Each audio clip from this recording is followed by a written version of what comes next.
고린도 후서 1장 13절에서 2장 12절까지 있는 말씀을 우리 다 같이 합독하십니다. 내가 내 목숨을 걸고 하나님을 불러 증언하시게 하노니 내가 다시 고린도에 가지 아니한 것은 너희를 아끼려 함이라. 우리가 너희 믿음을 주관하려는 것이 아니요 오직 너희 기쁨을 돕는 자가 되려 함이니 이는 너희가 믿음에 섰음이라. 내가 다시는 너희에게 근심 중에 나아가지 아니하기로 스스로 결심하였노니 내가 너희를 근심하게 한다면 내가 근심하게 한 자밖에 나를 기쁘게 할 자가 누구냐.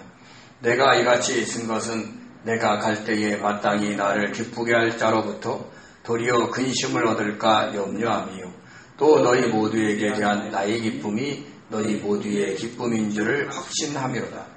내가 마음에 큰 눌림과 걱정이 있어 많은 눈물로 너희에게 썼노니 이는 너희로 근심하게 하려 한 것이 아니요 오직 내가 너희를 향하여 넘치는 사랑이 있음을 너희로 알게 하려 함이라. 근심하게 한 자가 있었을지라도 나를 근심하게 한 것이 아니요 어느 정도 너희 모두를 근심하게 한 것이니 어느 정도라 함은 내가 너무 지나치게 말하지 아니하려 함이라. 이러한 사람은 많은 사람에게서 벌을 받는 것이 마땅하도다. 그런즉 너희는 차라리 그를 용서하고 위로할 것이니 그가 너무 많은 근심에 잠길까 두려워하노라. 그러므로 너희를 권하노니 사랑을 그들에게 나타내라. 너희가 범사에 순종하는지 그 증거를 알고자 하여 내가 이것을 너희에게 썼노라. 너희가 무슨 일이든지 누구를 용서하면 나도 그리하고 내가 만일 용서한 일이 있으면 용서한 그것은 너희를 위하여 그리스도 앞에서 한 것이니 이는 우리로 사탄에게 속지 않게 하려 함이라. 우리는 그 계책을 알지 못하는 바가 아니로다. 아멘. 기도합니다. 은혜로우신 하나님 감사합니다. 하나님의 귀한 말씀이 선포됩니다. 이 시간을 복되게 하시고 듣는 모든 성도님들에게 하나님의 은혜를 부어주시고 모든 어둠의 세력을 물리쳐 주옵소서. 감사하며 예수님의 이름으로 기도드립니다. 아멘. 아멘. 지난 26일 일본 정부는 화산 방제의 날을 맞아 후지산 대규모 분화 시뮬레이션 영상을 공개했습니다. 후지산이 분화한 후 수도권까지 화산재가 뒤덮이는 모습을 재현한 것입니다. 가깝게는 25km 떨어진 가나가와현 야마키타부터 100km 떨어진 도쿄 신주쿠까지 화산재가 뒤덮인 도심 풍경이 담겼습니다. 목조 건물이 무너지고 도로에는 10cm 이상의 화산재가 쌓여 차량 행렬이 멈춘 모습이었습니다. 마치 죽음의 도시를 방불케 했습니다. 일본 정부가 이런 영상을 제작한 이유는 과거 후지산은 5600년간 평균 30년에 한 번씩 분화를 했는데 1707년 이후 300년이 넘게 분화를 멈춘 상태라는 것입니다. 그동안 분화의 압력이 끊임없이 차올랐을 것이므로 이번에 분화하면 그 규모를 가늠할 수 없기 때문이라는 것입니다. 이처럼 세계는 지금 많은 곳에서 화산이 폭발하고 있고 지진 횟수도 늘어나고 있습니다. 또 기후온난화로 인해 세계의 기후가 변하고 있습니다. 관세를 통한 미국의 통상 압력은 전 세계의 경제를 위협하고 있습니다. 여기에 각종 우상들이 성행하고 있고 정치권에도 영향을 끼치는 이단들의 활동이 심해져 영적으로도 혼탁한 상황에 빠져 있습니다. 이럴 때 성도인 저와 여러분은 주님을 믿는 믿음의 토대에서 이 세상의 흐름을 직시해야 합니다. 특히 개인의 이익과 영달을 위해 믿음의 토대가 흔들려서는 안 됩니다. 트럼프 대통령의 영적 멘토라고 하는 폴라 화이트 목사는 여의도 순복음교회 이영훈 목사님과도 친분이 있지만 통일교 행사에도 영상 메시지를 보내 한학자 씨를 참 어머니라고 칭하기도 했습니다. 또 보건복지부 장관도 통일교 행사에 축하 메시지를 보냈습니다. 박근혜 정부 때는 이경재 본부장이 장로이면서도 신천지 행사에 참여하여 축사를 했습니다. 최근 보도에 따르면 신천지와 통일교가 정치권에도 개입을 하고 있다고 합니다. 이런 모습에 믿지 않는 사람들도 이단들이 정치권에 영향을 행사하는 것을 경계하는데 정작 정통 개신교를 이끌고 있는 교계 지도자들은 별로 문제 삼지 않는 것을 보면서 매우 안타까운 생각이 들었습니다. 영적으로 마치 어두운 터널에 들어가 있는 것 같습니다. 이럴 때 저와 여러분은 나라를 위해, 교계 지도자들을 위해 기도해야 합니다. 영적으로 어두워지지 않도록, 악한 세력이 이 나라를 흔들지 못하도록 기도해 주시기 바랍니다. 미국의 어떤 신학자가 말하기를 기독교는 그리스에서는 철학이 되었고 로마에서는 제도가 되었고 유럽에서는 문화를 형성하였고 미국에서는 기업이 되었다라고 했습니다. 그러다 이 말을 들은 한국의 어떤 신학자가 이런 말을 했습니다. 기독교가 한국에서는 족벌 대기업이 되었다라고 말이죠. 그분의 말에 수긍할 수밖에 없는 현실이 매우 안타까울 뿐입니다. 모든 것을 내려놓고 한 영혼의 구원과 성장을 위해 헌신했던 바울의 삶을 통해 우리는 자신의 삶을 점검해 볼 필요가 있습니다. 사도 바울은 자신이 개척한 고린도 교회 성도들이 잘 성장하기를 바랬습니다. 그러나 고린도 교회에서는 여러 가지 문제들이 있었고 그 문제 해결을 위해 고린도 전서를 써서 보냈습니다. 이 고린도 전서 이전에 보낸 첫 번째 편지에서 자신의 선교 일정을 밝혔는데 그것은 고린도 교회를 먼저 갔다가 마게도냐로 올라가서 거기서 복음을 전한 후에 다시 고린도 교회로 와서 얼마 머물다가 유대 예루살렘으로 가는 것이었습니다. 그런데 그 선교 일정이 변경되었습니다. 먼저 고린도 교회를 가는 게 아니라 마게도냐로 가서 복음을 전한 후에 고린도에게 와서 겨울 동안 한참 지내다가 유다 예루살렘으로 가는 것이었습니다. 이전에 밝힌 일정과 대비해 보면 고린도의 교회를 잠시 들르는 수준이 아니라 더 오래 머무르는 것이었습니다. 오히려 고린도 교회 입장에서 보면 바울과 더 오랫동안 있을 수 있는 좋은 기회가 된 것입니다. 그런데도 이것을 빌미로 고린도 교회에 있는 거짓 사도, 거짓 교사들이 바울을 거짓말쟁이로 모함했습니다. 어떻게 사역자가 자기 유익을 위해서 선교 일정을 쉽게 바꿀 수 있느냐는 것이었습니다. 그러면서 바울의 사도권까지 의심했습니다. 이에 바울은 자신이 선교 일정을 계획할 때 자신의 유익을 위해 결정한 것이 아니라 하나님의 뜻에 무조건 예로 순종했음을 항변했습니다. 이렇게 하라고 하시면 예 알겠습니다. 저렇게 하라고 하시면 예 알겠습니다라고 순종했다는 것입니다. 심지어 속으로 하기 싫어서 아닙니다 라고 하는데 겉으로만 예 라고 대답하지도 않았다는 겁니다. 즉 선교 일정의 변경은 자신의 계획이 아니라 하나님의 뜻이었고 그 뜻에 무조건 진심으로 예라고 순종한 결과라는 것입니다. 그리고 사도 바울은 이렇게 얘기합니다. 주님께서도 하나님의 뜻에 항상 예라고 순종하셨음을 강조했습니다.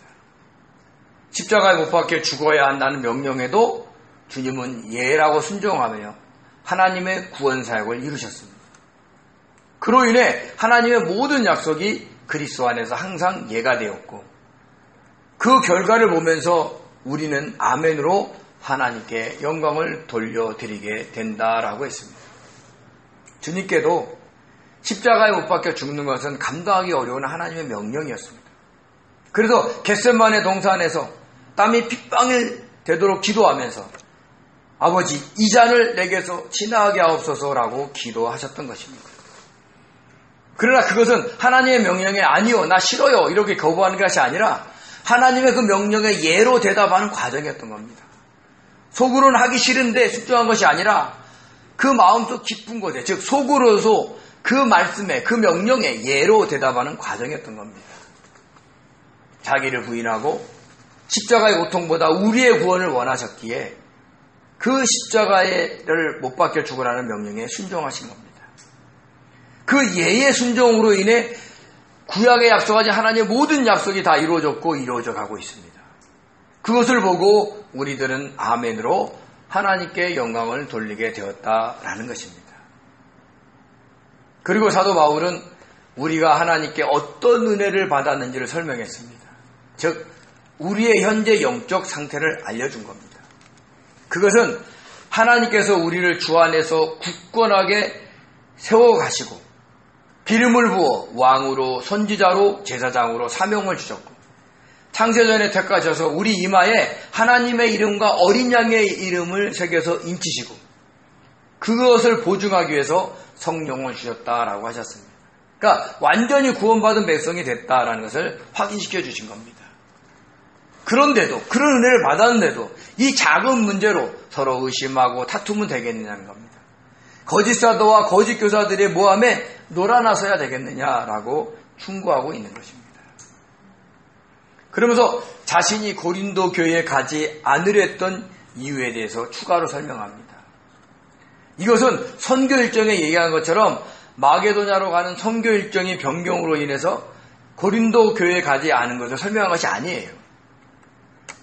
원래 계획한 선교 일정과는 전혀 관계없이 전에 거짓 교사들의 모함으로 인해 고린도 교회 성도들이 바울을 원망했고 고린도전서를 보내도 그것을 듣지 않았고 그래도 바울이 서둘러서 고린도 교회를 그냥 두면 안 되겠다라고 방문을 한 겁니다. 그렇지만 거짓 교사들의 모함으로 인해 바울을 원망했던 성도들의 반발로 인해 즉 바울을 배척함으로 인해 급히 돌아와야 했습니다. 자기가 세운 교회입니다. 자기를 사랑하는 성도들이 많은 곳입니다. 그곳에 가서 배척을 당했으니까 얼마나 많은 충격을 받고 돌아왔겠습니까? 그래도 그들을 사랑했기에 눈물로 편지를 써서 디도 편으로 보낸 것입니다. 그때 편지를 보내지 않고 다시 고린도로 가서 거짓 교사들과 고린도 교회 성도들을 책망하지 않았던 그 이유, 그래서 편지를 써서 보냈던 그 이유를 설명한 겁니다. 우리 고린도후서 1장 23절 24절 같이 읽겠습니다. 내가 내 목숨을 걸고 하나님을 불러 증언하시게 하노니 내가 다시 고린도에 가지 아니한 것은 너희를 아끼려 함이라. 우리가 너희 믿음을 주관하려는 것이 아니요 오직 너희 기쁨을 돕는 자가 되려 함이니 이는 너희가 믿음에 섰음이라. 아멘. 고린도 교회 성도들을 아꼈기 때문에 안 갔다는 겁니다. 그것이 진심이었음을 강조하기 위해서 자신의 목숨을 걸었고 또 신실하신 하나님을 증인으로 내세운 것입니다. 만약에 그 마음이 거짓이라면 어떻게 됩니까? 하나님의 이름을 망령되이 일컫는 죄를 범하는 것입니다. 바울이 누구예요? 구약에 있는 율법을 정확하게 알고 있는 사람이에요. 능통한 사람입니다. 근데 그가 10계명의 중에 제3계명을 어겨가면서 자기를 증명하려고 했다는 것은 있을 수가 없는 겁니다. 그만큼 자신이 진실이었다는 것을 강조한 것입니다. 구약을 살펴보면 이렇게 자신의 마음이 진심임을 강조하기 위해 하나님을 언급하는 예가 있었습니다. 먼저 룻이 그랬습니다. 흉년으로 인해 모압으로 갔던 나오미는 그곳에서 남편과 두 아들이 죽자 고향인 베들레헴으로 돌아가려고 했습니다. 그래서 젊은 두 며느리를 불러다가 오르바와 룻을 불러다가 각자 자신의 어머니 집으로 돌아가라고 한 겁니다. 그들이 수절하며 지내기에는 너무 젊었기 때문입니다. 이런 나오미의 권면에 따라 오르바는 떠났지만 룻은 떠나지 않고 나오미와 함께 가겠다라고 했습니다. 그때 룻이 하나님을 증인 삼아 이렇게 맹세를 했습니다. 우리 룻기 1장 16절에서 17절을 같이 읽겠습니다.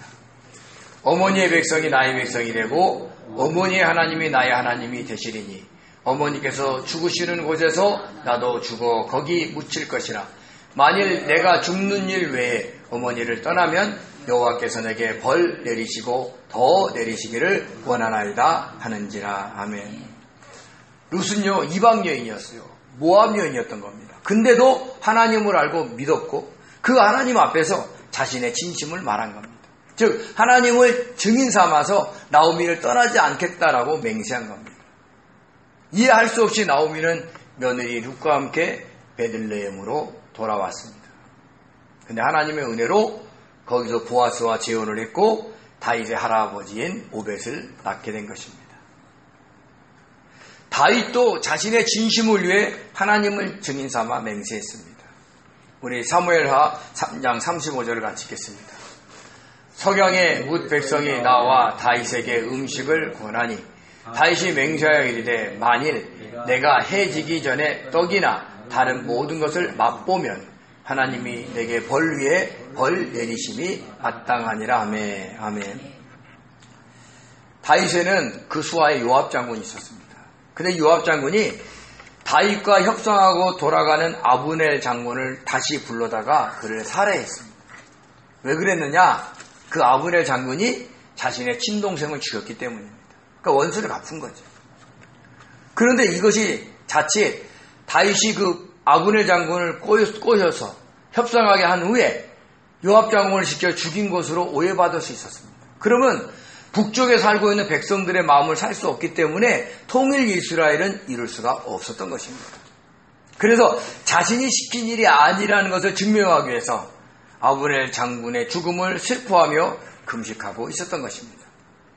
저녁이 되자 백성들이 다윗의 건강을 걱정해서 음식을 권했지만 완전히 해가 지기 전에 어떤 음식이라도 먹으면 하나님이 내게 벌 위에 벌 내리심이 마땅하다라고 하면서 금식을 이어갔던 겁니다. 그러니까 다윗의 이런 행동에 북쪽에 살고 있는 백성들도 다윗이 한 일이 아님을 알게 되고 그리고 나중에는 그 다윗을 섬기게 된 것입니다. 통일 이스라엘을 원했기에 북쪽에서 권세를 잡은 아브넬 장군과 협상 제안을 했고 그것을 받아들였고 근데 뜻밖의 사건으로 그가 죽게 되자 하나님을 증인 삼아 자신의 진심을 보여주었던 것입니다. 근데 반대로 자신의 영달로 해서 함부로 하나님을 증인 삼는 일도 있었어요. 즉 하나님의 이름을 망령되이 일컫는 걸 서슴지 않았던 겁니다. 우리 사무엘하 3장 9절을 같이 읽겠습니다. 여호와께서 다윗에게 맹세한 대로 내가 이루게 하지 아니하면 하나님이 아브넬에게 벌 위에 벌 내리심이 마땅하니라. 아멘. 사울왕의 총애를 받았던 아브넬 장군이 사울왕이 죽자 그의 아들 이스보셋을 왕으로 삼고 북쪽에 있는 이스라엘 지역을 다스리게 했습니다. 그러니까 수렴청정을 한 것입니다. 그래서 점점 아브넬 장군이 세력이 강해지니까 사울왕의 첩과 통관을 하는 일이 있었어요. 사울왕의 첩이라 할지라도 이스보셋 입장에서 보면은 어머니 뻘인 거죠. 그래서 그런 일이 있을 수 있냐 하고 아브넬 장군을 책망하자 자신을 책망한다고 아브넬 장군이 이스보셋에게 한 말입니다. 하나님께서 온 이스라엘을 다윗에게 주기로 한 말씀이 이루어지기를 바란다라고 한 것이죠. 아브넬 장군이 그것을 알았어요. 그러니까 그 이전에 이스보셋을 왕으로 세우기 전에 그 북쪽에 있는 지역을 다윗에게 바쳤어야 하는 거예요. 근데 자신의 권력을 유지하기 위해서 이스보셋을 세운 거죠. 근데 이제 이스보셋이 자기를 뭐라고 하니까 하나님의 말씀대로 되기를 원한다고 하면서 그것이 이루어지기를 자기가 그렇게 하지 않으면 하나님이 벌 위에 벌 내리기를 원하신다라고 한 거예요. 그러니까 다윗과 협상해서 그 북쪽 쪽에서 자기가 갖고 있는 권세를 계속 유지하려고 했던 거예요. 그러니까 자기의 이익을 위해서 하나님을 증인 삼아 맹세를 했던 것입니다. 그런데 안타깝게도 아브넬이 다윗과 협상하고 돌아갈 때 아까 말씀드린 요압 장군에 의해서 살해를 당했습니다. 또 우리 열왕기하 6장 31절을 같이 읽겠습니다. 왕이 이르되 사밧의 아들 엘리사의 머리가 오늘 그 몸에서 붙어 있으면 하나님이 내게 벌 위에 벌 내리실지로다 하니라. 아멘. 북쪽에는 아람왕 벳하닷이 쳐들어와서 이스라엘을 포위했어요. 포위하고 시간이 장기적으로 지나자마자 어떻게 돼요? 예루살렘에는 극심한 기근이 있었던 겁니다. 물자가 공급되지 않으니까 다들 굶주렸던 거죠. 심지어는요, 자신의 아들을까지도 잡아먹는 일이 생겼습니다. 그러니까 왕을 향한 백성들의 원망이 얼마나 높겠습니까? 그러니까 그것에 화가 나서 괜히 자신의 화풀이 대상으로 엘리사를 진복하면서 하나님을 증인 삼아 맹세를 한 것입니다. 그러니까 괜한 핑계를 엘리사에게 돌린 거죠. 저와 여러분도 조심해야 됩니다. 함부로 주님의 이름으로 맹세했다가 하나님의 이름을 망령되이 일컫는 죄를 범할 수가 있습니다. 그래서 저와 여러분은 할 수가 있으면 맹세하지 아니하고 자신을 드러내기 위해서, 자신을 정당하게 해서 주님을 끄집어 들여서는 절대로 안 되는 것을 잊지 마시기 바랍니다. 이렇듯 좋은 의도로 하나님을 증인 삼아 맹세하기도 하지만 나쁜 의도로 맹세하는 경우도 있습니다. 물론 바울은 좋은 의도로 주님 하나님을 증인 삼아 맹세한 겁니다. 그리고 고린도 교회 성도들 아꼈기에 다시 직접까지 않았던 겁니다. 그 이유를 설명했는데 그것은 고린도에 가서 자신의 뜻대로 성도들을 주관하지 않기 위한 거예요. 자기가 직접 갔으면 이건 이래서 안 돼. 이 일을 왜 했어? 라고 지적을 할 수밖에 없으니까. 안 하기 어려우니까 안 간 겁니다. 그러면서 믿은 거예요. 고린도 교회 성도들이 스스로 그런 어려움을 믿음으로 이겨내서 그 이겨내는 기쁨을 맛볼 것이다 라고 기대를 했던 겁니다. 왜요? 그들이 믿음에 서 있었기 때문에 그렇다라고 이야기를 하는 겁니다. 그들이 믿음에 서 있었다. 그들이 막 믿음이 강건하다 이런 뜻이 아닙니다. 만약에 믿음이 강건했다면 거짓 교사들과 거짓 사도들이 바울을 모함했을 때 그 말에 넘어가지 않았겠죠. 그러니까 그들이 믿음에 서 있었다는 얘기는 뭐냐면 자신이 전한 진짜 복음, 그 십자가의 복음을 듣고 믿음을 생활하고 있었음을 강조하는 겁니다. 영주주의자들이 전하는 복음이 아니라 자신이 전한 진짜 복음을 들었기 때문에 믿음에 서 있다라고 한 것이고 그 믿음을 토대로 거짓 교사들의 가문이설을 이겨낼 것이다 라고 믿었던 것입니다. 자, 그러면서 본격적으로 고린도 교회에 가지 않은 이유에 대해서 설명을 했습니다. 우리 고린도후서 2장 1절을 같이 읽겠습니다. 내가 다시 너희에게 근심 중에 나아가지 아니하기로 스스로 결심하였노니. 아멘. 여기서는 번역되지 않는 헬라어 단어가 있는데 왜냐하면 뭐뭐 때문에라는 헬라어 가르가 번역되지 않았습니다. 즉 오늘 고린도후서 2장 1절은 고린도후서 1장 23절 즉 고린도 교회에 가지 않은 이유에 대해서 설명한 겁니다. 그것은 자신이 또 가면 고린도 교회 성도들을 근심하게 할 것 같다는 거죠.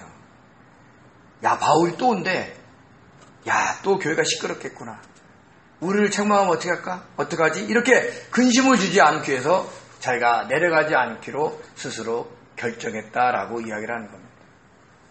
그래서 그 스스로 결정한 이유를 또 2절에 설명을 합니다. 여기에도요. 왜냐하면 뭐뭐 때문에 헬라어 가르가 번역되지 않았어요. 그래서 내가 너희를 근심하게 한다면 내가 근심한 자밖에는 나를 기쁘게 할 자가 누구냐라고 이야기한 겁니다. 근데 이 구절을 잘 이해할 수가 없어요. 그래서 이 구절에 대한 우리 공동 번역을 한번 같이 한번 읽겠습니다. 나를 기쁘게 해줄 수 있는 사람은 여러분밖에 없습니다. 그런데 내가 여러분의 마음을 아프게 한다면 나를 기쁘게 해줄 사람에게 슬픔을 안겨주는 셈이 되지 않겠습니까? 라고 이야기를 한 것입니다.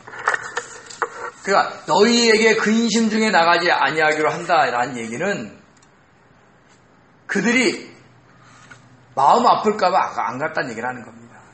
사실 바울에게 있어서 고린도 교회 성도들은 그의 기쁨이었습니다. 그가 직접 개척하고 부흥시켰던 교회예요. 그러니까 자신을 기쁘게 해줄 사람이었던 겁니다. 그들이 믿음 생활을 잘하고 잘 성장하면 얼마나 기쁘겠습니까? 그런데 그 성도들에게 가서 책망함으로 근심하게 한다면 얼마나 안타까운 일이 되겠느냐라는 것입니다. 자신에게 기쁨을 안겨줘야 할 성도들을 근심하게 하기 싫다라는 바울의 진심 어린 고백인 것입니다. 그러면서 이런 설명을 3절에 부연 설명합니다. 우리 한번 같이 한번 읽어볼까요?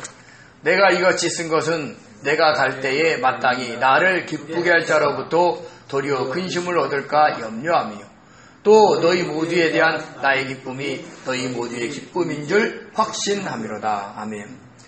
자신이 다시 고린도에 가지 않고 눈물로 편지를 써서 디도에게 보낸 이유를 설명한 겁니다. 일전에 급하게 고린도 교회를 방문했지만 거짓 교사들의 모함으로 인해 나쁜 감정에 사로잡고 있었던 성도들이 바울을 배척했습니다. 그때 너무 마음이 아팠기에 다시는 그런 일을 겪지 않으려고 눈물로 편지를 쓴 것이다 라고 한 것입니다. 한번 생각해 보십시오. 믿었던 사람에게 배척을 받는다는 것은요 정말 견디기 어려운 고통입니다. 자신의 마음을 이해해 줄 가족이 배척한다면 교인이 배쳐간다면 얼마나 외롭고 고통스럽겠습니까? 어쩌면 자신의 생활을 정리하고 있는 사람들 중에는 자기를 이해하는 한 사람이 없어서 그런 선택을 하기도 할 것입니다. 물론 모든 성도들이 다 배쳐간 것은 아니겠지만 그때 바울은 엄청난 충격을 받았기에 다시는 그런 충격을 받지 않기 위해 가지 않았던 것입니다. 자신이 다시 가서 성도들과 담판을 벌인다 해도 결국에는 성도들도 마음 아플 것이고 자신도 마음 아플 것이 분명했기 때문에 가지 않은 겁니다. 그러면서 고린도 교회 성도들에 대한 자신의 기쁨이 성도들의 기쁨이라는 것을 확신한다라고 이야기를 합니다.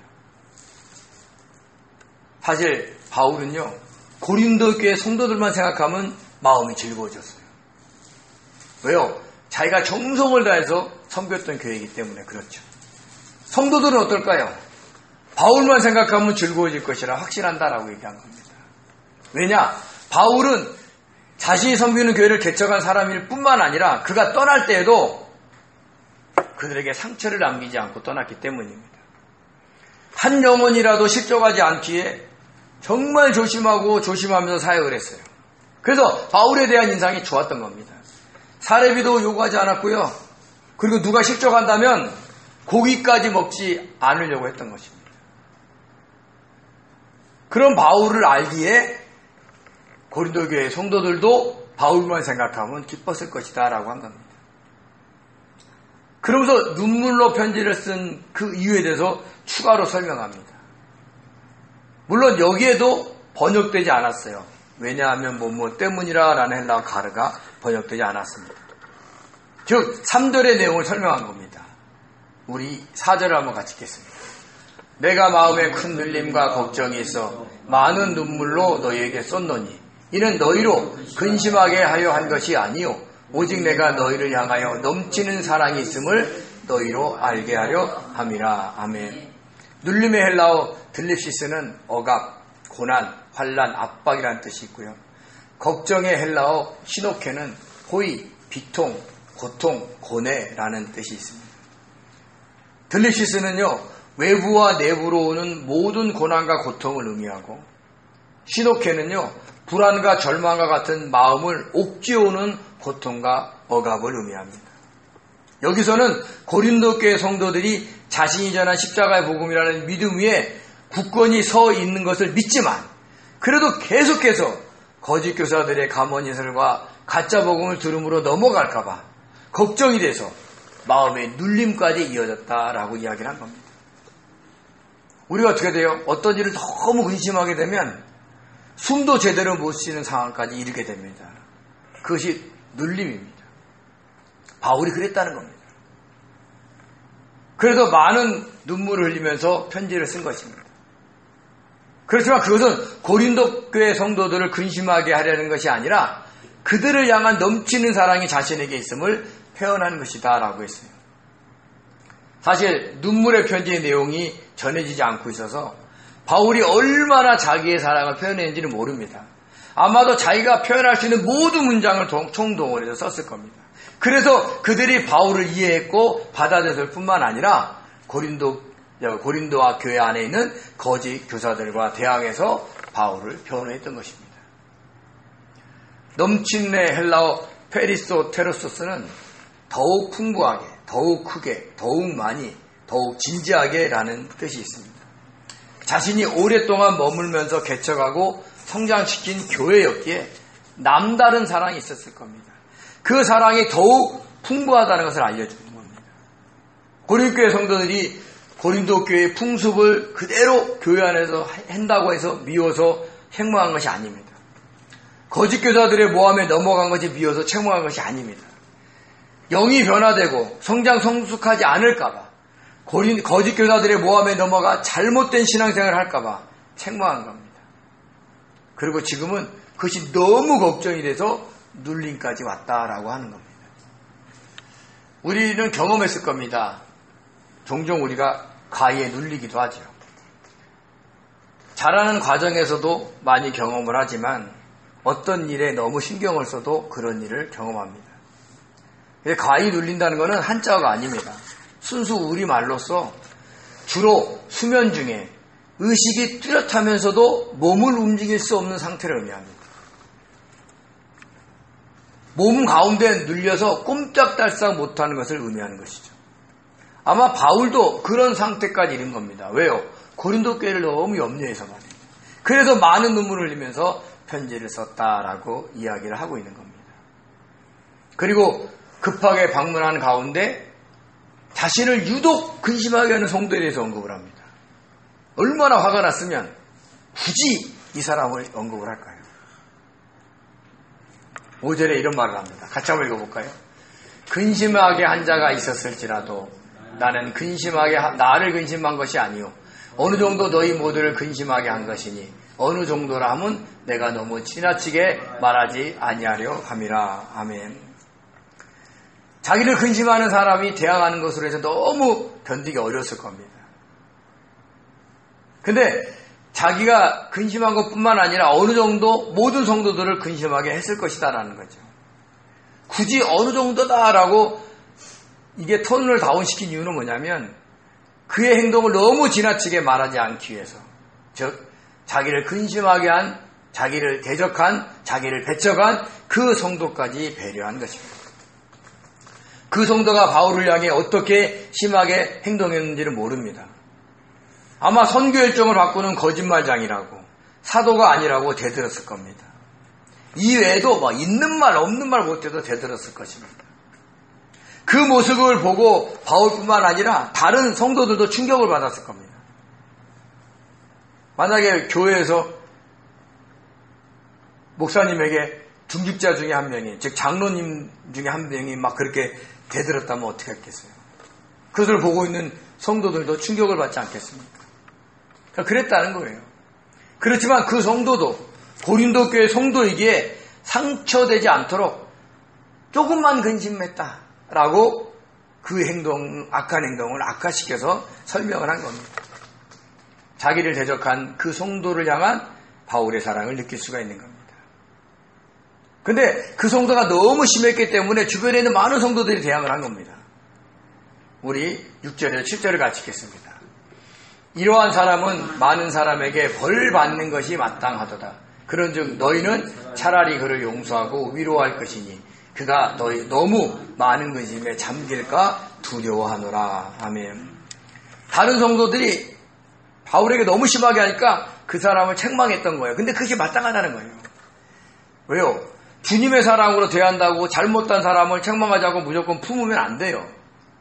오히려 그 성도를 그릇되게 만드는 길일 수도 있는 겁니다. 그래서 그 사람을 책망한 것은 잘한 일이라는 거예요. 그래서 그가 회개한 것 같아요. 그래서 이제는 그 성도를 위로하고 용서해달라고 얘기하는 거예요. 많은 성도들의 질타를 받았으니까 얼마나 그 사람이 근심에 빠졌을 것이다 염려를 한 것이죠. 우리 기독교의 매력 중에 하나가 뭡니까? 회개하고 돌아오면 주님이 용서해 주신다는 겁니다. 그리고 성도들도 용서해 주어야 한다는 것입니다. 왜냐하면 그가 너무 상심해서 믿음을 저버릴 수 있기 때문입니다. 그도 하나님이 택한 백성인지 누가 알겠습니까? 그런데 우리들의 책망과 외면으로 그가 믿음을 저버린다면 어떻게 하시겠습니까? 물론 그 언행은 나쁜 것이었지만 회개하고 돌아올 때는 언제나 용서하고 품어야 하는 것입니다. 그래도 바울은 그에게 사랑을 베풀라라고 강변을 했습니다. 우리 8절과 9절을 읽어보겠습니다.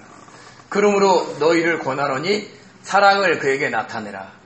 너희가 범사에 순종하는지 그 증거를 알고자 하여 내가 이것을 너희에게 쏟노라. 아멘. 눈물로 쓴 편지 안에 이 내용이 들어있었던 것 같습니다. 자신을 배척했던 성도가 회개했다면 그를 용서하고 사랑하라고 권면했던 것입니다. 그리고 그들이 그렇게 사랑하지 않으면 그것으로 인해서 자신의 말을 순종하는지로 증거 삼겠다라고 한 거예요. 그러니까 사랑하라는 겁니다. 자신에게 물질로 후원한다면 자신을 영적 수순으로 인정한 것으로 알겠다라고 한 것이 아니에요. 오히려 자기를 근심하게 한 그 사람을 용서하고 사랑을 나타낸다면 고린도 교회 성도들이 자신의 말에 순종하는지로 알겠다라고 얘기를 한 겁니다. 아마 다른 사람 같으면 많은 성도들이 그 성도들을 질타하고 배척하면서 혼을 내어줬으면 했을 겁니다. 그러나 바울은 그렇지 않았어요. 한 영혼이라도 더 구원하고 그 영이 잘 성장할 수 있게 바랬기에 한 영혼도 놓지 않으려고 자기가 받은 마음의 상처는 개의치 않았던 겁니다. 실족하는 사람이 있으면 평생 고기를 먹지 않겠다라는 그 마음으로 임했던 것입니다. 그러면서 이제 마지막으로 영적인 말을 하면서 또 권면을 합니다. 우리 10절에서 11절에 같이 한번 읽겠습니다. 너희가 무슨 일이든지 누구를 용서하면 나도 그리하고 내가 만약 용서한 일이 있으면 용서한 그것은 너희를 위하여 그리스도 앞에서 한 것이니 이는 우리로 사탄에게 속지 않게 하려 함이라.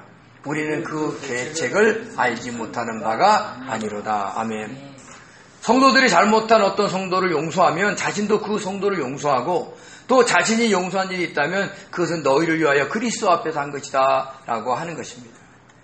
즉 그 성도뿐만 아니라 한때 거짓 교사들의 말에 동조했던 많은 성도들을 용서한 것은 주님 앞에서 너희를 위해서 한 것이다 라는 뜻입니다.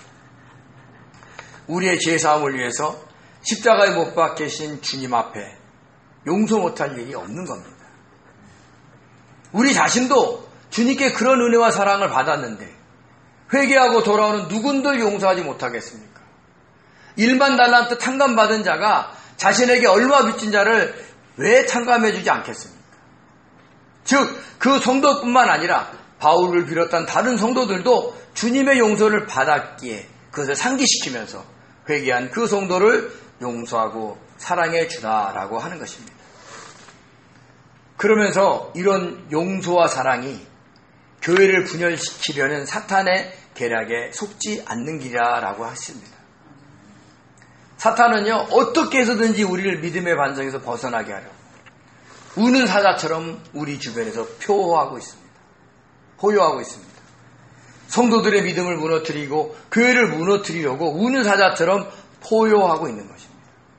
이럴 때 서로 반목하기보다는 잘못한 것을 충고하고 권면하면서 회개하고 돌아온 성도들을 용서하고 품고 사랑해야 합니다. 그래야 사탄에게 속지 않을 수 있습니다. 이런 영적인 비밀을 알려주면서 고린도 교회 성도들에게 세상적인 것, 육적인 것만 바라보지 말고 그 뒤에 역사하는 그 어둠의 세력, 즉 영적인 세계도 바라보면서 대항하라라고 일깨워 준 것입니다. 저와 여러분도 마찬가지입니다. 항상 영적인 것을 보아야 합니다. 특히 사탄에게 속지 않기 위해서 항상 넘치는 사랑으로 모든 사람을 대해야 합니다. 잘못한 것에 대해서는 사랑으로 권면해야 하고 회개하고 돌아오면 몇 번이라도 사랑으로 용서하고 품어야 하는 것입니다. 바울을 그렇게 힘들게 했지만 바울은 넘치는 사랑으로 그 성도를 대했습니다. 그리고 그 성도가 회개하고 돌아오자 용서하고 사랑하자라고 했던 겁니다. 지난날의 감정을 어떻게 어느 한순간에 다 덮고 용서하고 사랑할 수 있겠습니까? 저와 여러분은 그렇게 할 수 있는 존재들이 안 됩니다. 그래서 우리는 주님께 기도해야 됩니다. 그렇게 할 수 있도록 성령께서 도와달라고 기도해야 하는 겁니다. 그러면 우리의 의지가 아닌 성령의 능력으로 그런 성도를 용서하고 사랑할 수 있게 될 것입니다. 그것이 성도의 기쁨인 겁니다. 넘치는 사랑으로 사탄의 계략을 물리칠 줄 아는 복된 성도님들이 되시기를 예수님의 이름으로 축원드립니다. 기도하겠습니다. 은혜로우신 하나님, 저희들을 아버지 불쌍히 여겨주셔서 저희들이 늘 주님 앞에 아버지 잘못하고 죄를 짓는 것을 알게 하시고 회개하며 주님 앞에 나가게 도와주시고 또한 아버지 주님께 회개하고 돌아오는 사람들을 이해하고 품고 사랑할 수 있도록 역사하여 주시옵소서. 우리의 감정과 우리의 능력으로는 할 수 없습니다. 주님이 도와주셔야 됩니다. 우리의 묵은 감정을 다 내려놓고 회개하고 돌아온 사람을 품에 안을 수 있는 넓은 성도들이 될 수 있도록 축복하여 주옵소서. 감사하며 예수님의 이름으로 기도드립니다. 아멘.